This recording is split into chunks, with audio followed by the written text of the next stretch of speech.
깊은 밤, 한성박 야산에 횃불이 줄지어 늘어섭니다. 군사들이 둘러싼 곳은 전쟁터가 아니라 무덤입니다. 삼날이 봉분을 무너뜨리고 흙 속에 묻혀있던 관뚜껑이 뜯겨나갑니다. 그 안에 누운 사람은 이미 수십 년 전에 죽어 흙으로 돌아간 이들입니다. 살아있는 죄인을 벌하는 형장이 아니라 죽은 자를 다시 끌어내어 벌하는 자리였습니다. 왕명을 받든 관리 하나가 명단을 손에 쥔 채 떨리는 목소리로 아릅니다. 전하, 이전은 벌써 오래전에 세상을 떠난 사람이옵니다. 임금은 그 말을 가만히 듣고는 짧게 되묻습니다. 죽었다고 죄까지 함께 죽는가? 관리는 더 이상 말을 잇지 못합니다. 임금의 한마디에 도끼가 관 위로 떨어지고 썩은 나무 조각이 흩어집니다. 그리고 얼마 지나지 않아 다른 집 대문이 부서지듯 열립니다. 백발이 성성한 노신 하나가 군사들 손에 끌려 나옵니다. 22회 전, 이 사람은 임금의 명을 받아 어느 여인에게 사약을 전한 승제였습니다. 그날 이후 그는 벼슬을 이어가며 조용히 살아왔지만 오늘 밤 그 조용함이 그를 살리지는 못했습니다. 노신이 바닥에 엎드려 아릅니다. 신은 그저 선왕의 명을 받들었을 뿐이옵니다. 임금이 그를 내려다보며 말합니다. 내 아버지를 벌할 수는 없으니 그 명을 대신 움직인 손과 발을 벌할 것이다. 살아있는 자들은 목숨을 잃었고 죽은 자들은 무덤에서 다시 끌려 나왔습니다. 자식과 형제, 같은 집안이라는 이유만으로 이름이 죄인의 명부에 함께 올라쌌습니다. 조선의 궁궐과 저작거리를 이토록 피로 물들인 임금은 다름 아닌 연산군이었습니다. 그리고 이 모든 것의 시작에는 22회 전 한 여인에게 내려진 사약 한 그릇이 있었습니다. 화면이 어두워지고 사약 그릇이 나무 탁자 위에 놓이는 소리만이 들립니다. 그해 늦여름, 궁박 작은 사가 앞에서 말발굽 소리가 멎었습니다. 대문이 열리고 관복을 갖춘 승지가 마당으로 들어섭니다. 방 안에 있던 여인은 그 발소리만으로 이미 모든 것을 짐작한 듯 스스로 문을 열고 마루로 나섭니다. 한때 이 나라의 국모였던 여인, 지금은 패비라는 이름으로 불리는 그 사람입니다. 품에서 왔느냐? 승지는 고개를 들지 못한 채 대답합니다. 전교를 받들고 왔습니다. 그의 손에 들린 보자기가 풀리고 검은 사약 그릇이 탁자 위에 놓입니다.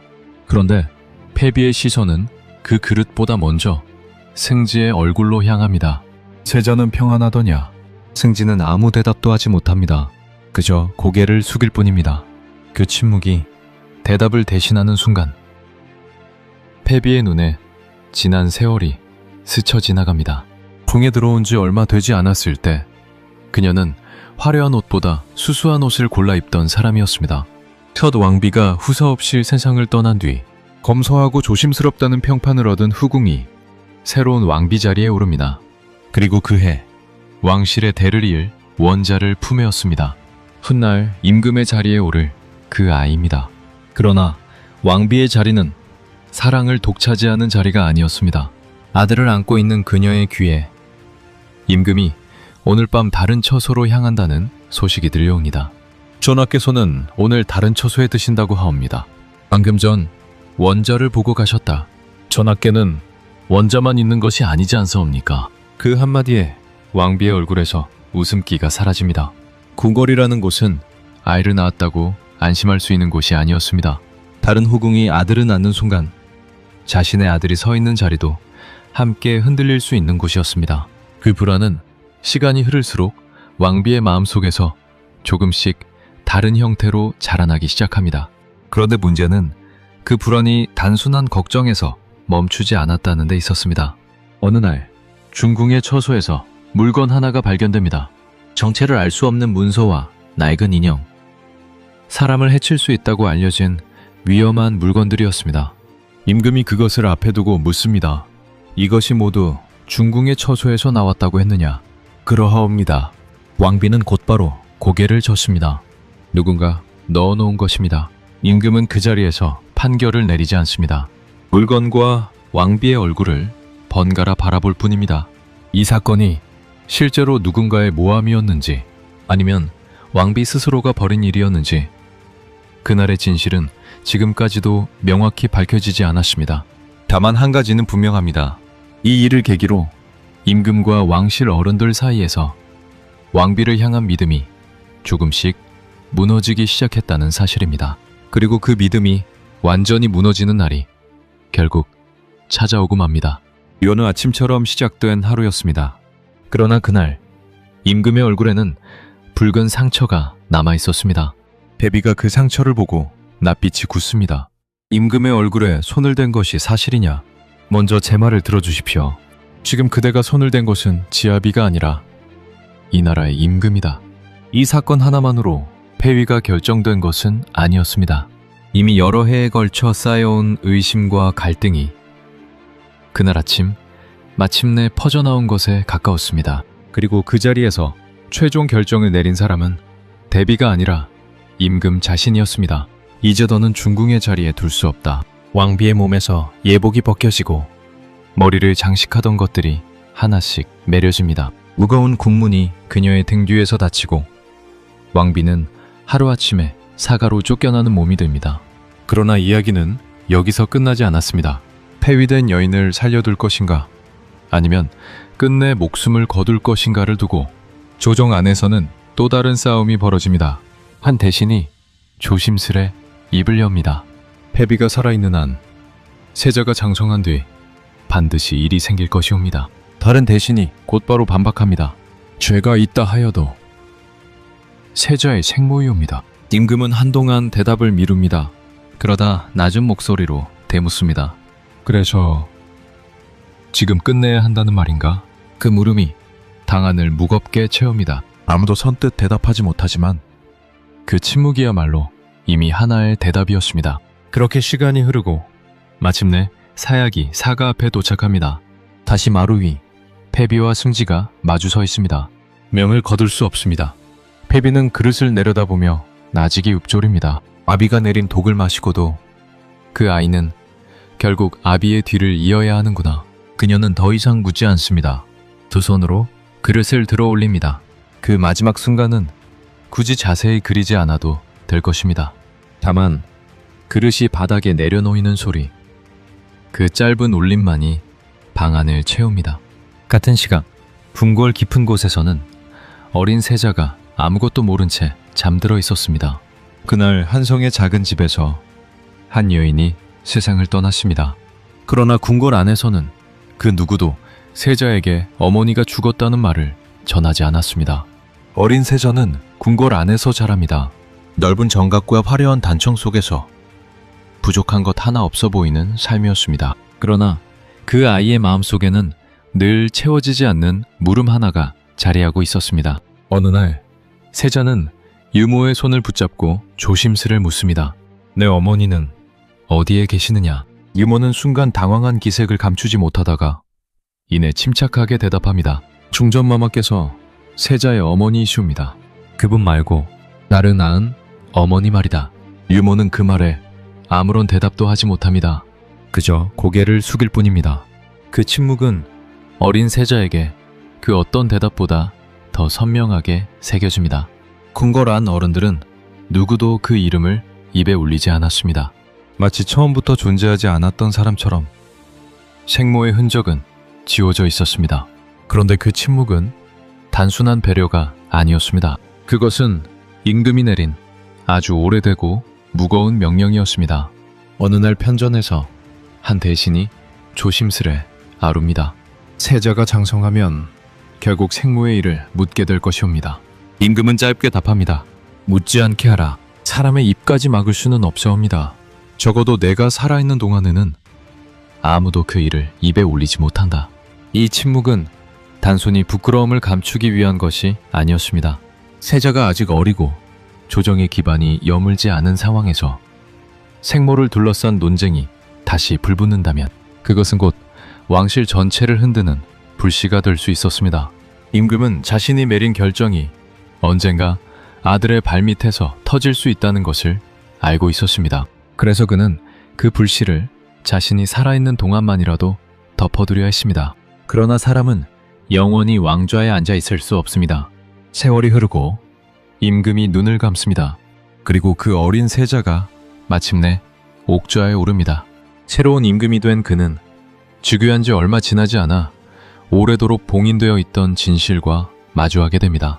왕실의 기록, 그리고 외가 쪽 사람들의 입을 통해 그는 자신의 생모가 한때 이 나라의 국모였으며 폐위된 뒤 결국 사약을 받고 세상을 떠났다는 사실을 알게 됩니다.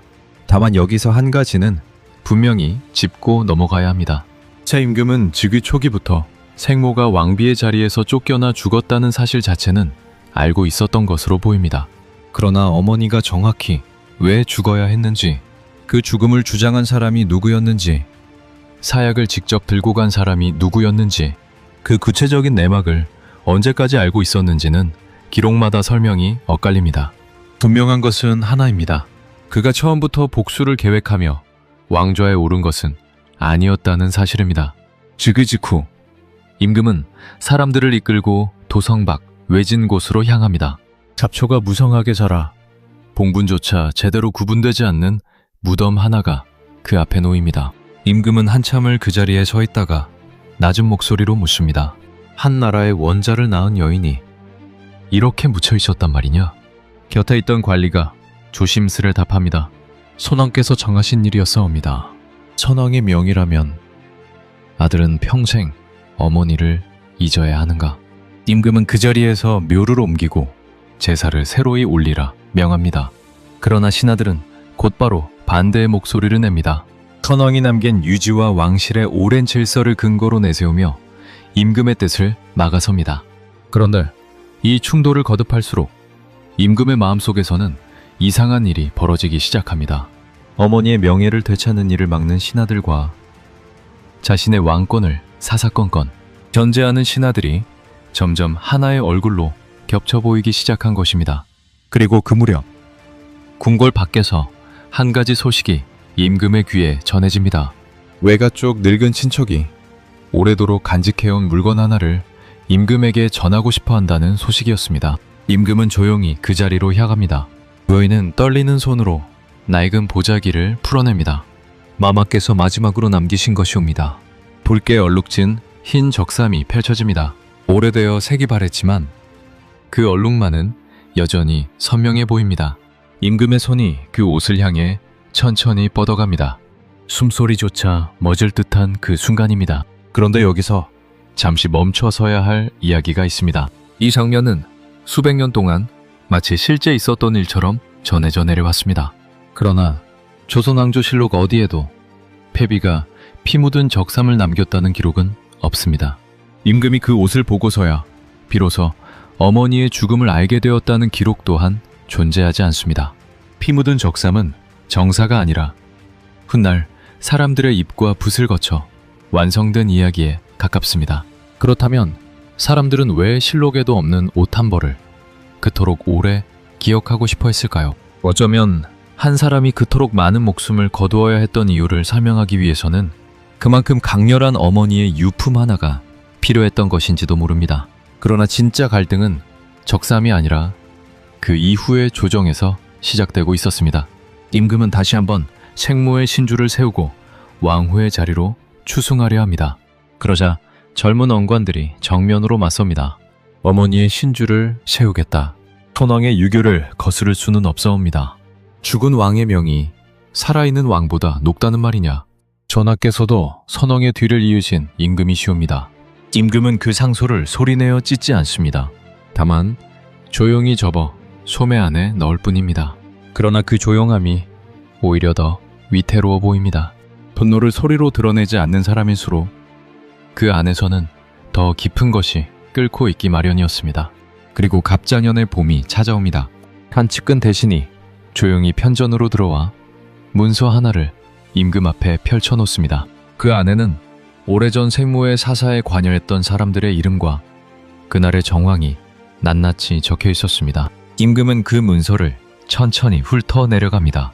사약을 직접 들고 갔던 승지, 그날의 폐위를 주장했던 대신들, 이미 세상을 떠난 원로들의 이름까지 하나씩 눈에 담습니다. 전하, 이들 가운데 절반은 이미 죽은 자들이옵니다. 죽은 자는 무덤에 있지 않느냐? 무덤까지 벌하시려는 것이옵니까? 임금은 문서를 천천히 접습니다. 그리고 낮게 그러나 분명하게 말합니다.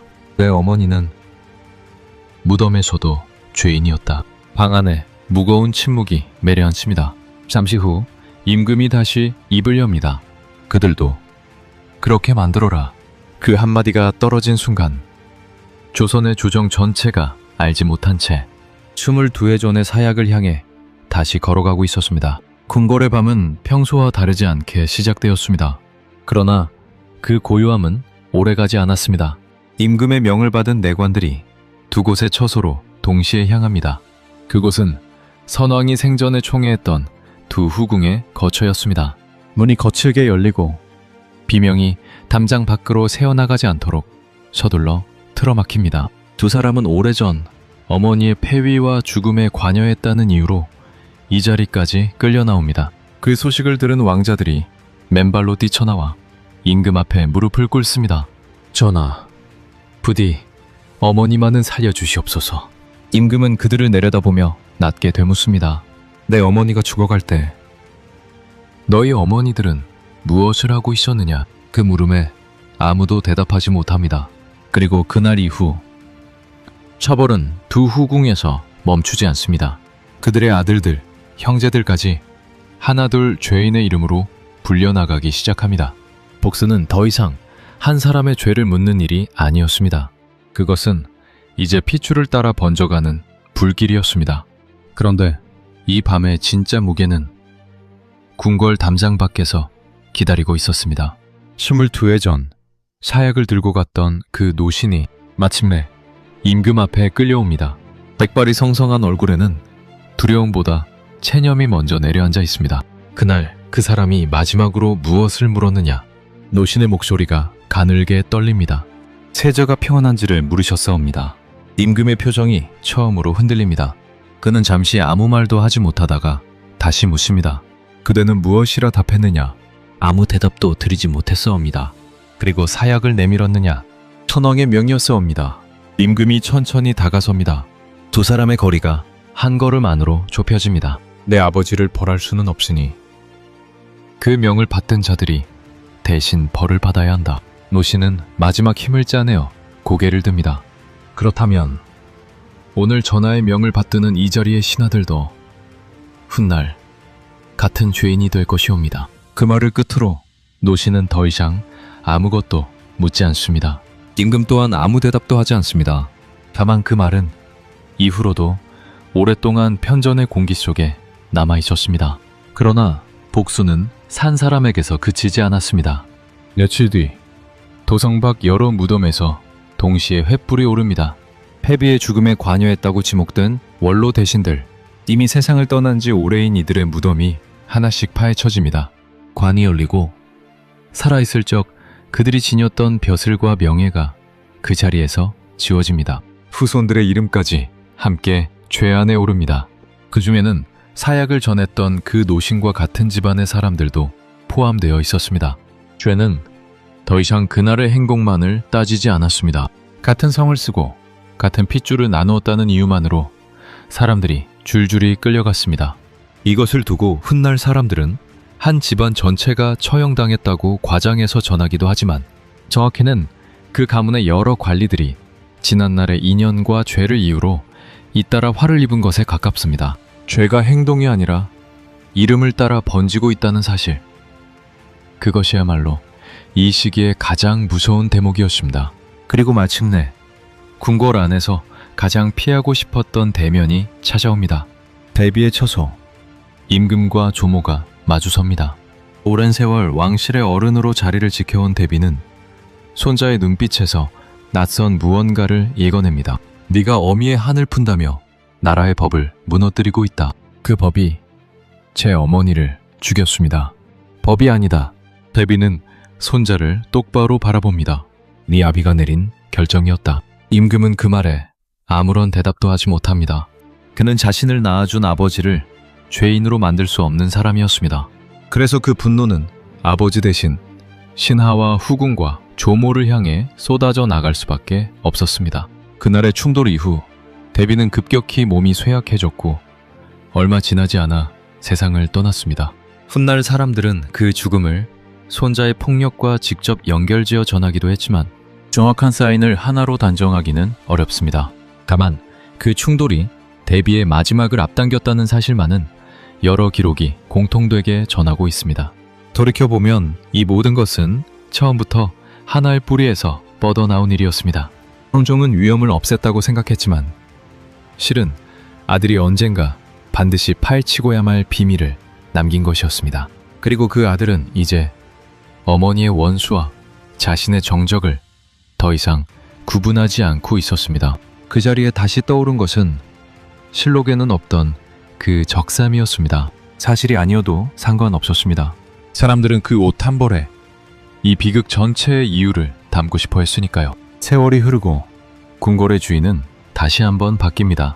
새로운 임금이 들어서면서 연산군이 그토록 애써 되찾으려 했던 어머니의 왕후 자리는 다시 거두어집니다. 페비는 끝내 공식적으로 왕후의 이름을 되찾지 못한 채 역사의 기록 속에 그 이름 그대로 남게 되었습니다. 한 여인은 왕비가 되었습니다. 아들을 낳았고 왕의 얼굴에 상처를 남겼으며 끝내 사약을 받았습니다. 그 아들은 왕이 되었습니다.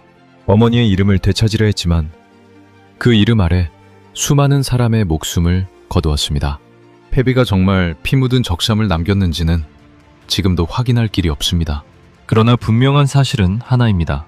그해 늦여름 한성의 작은 집으로 보내진 사약 한 그릇은 한 여인의 목숨만을 끄는 것이 아니었습니다. 22해 동안 궁궐의 침묵 속에 묻혀있던 그 독은 마침내 아들의 손을 거쳐 조선의 조정 전체로 퍼져나갔습니다. 연산군의 칼은 정말 어머니를 위해 움직였던 것일까요? 아니면 어머니의 죽음은 임금이 자신의 적을 정리하기 위해 꺼내든 가장 강력한 명분이었을까요? 그 답은 아마도 임금 자신조차 끝까지 알지 못했을지도 모릅니다. 오늘 다룬 이야기가 흥미로우셨다면 구독과 좋아요로 다음 이야기를 함께 기다려주시면 큰 힘이 되겠습니다. 댓글로 여러분의 생각도 들려주시기 바랍니다.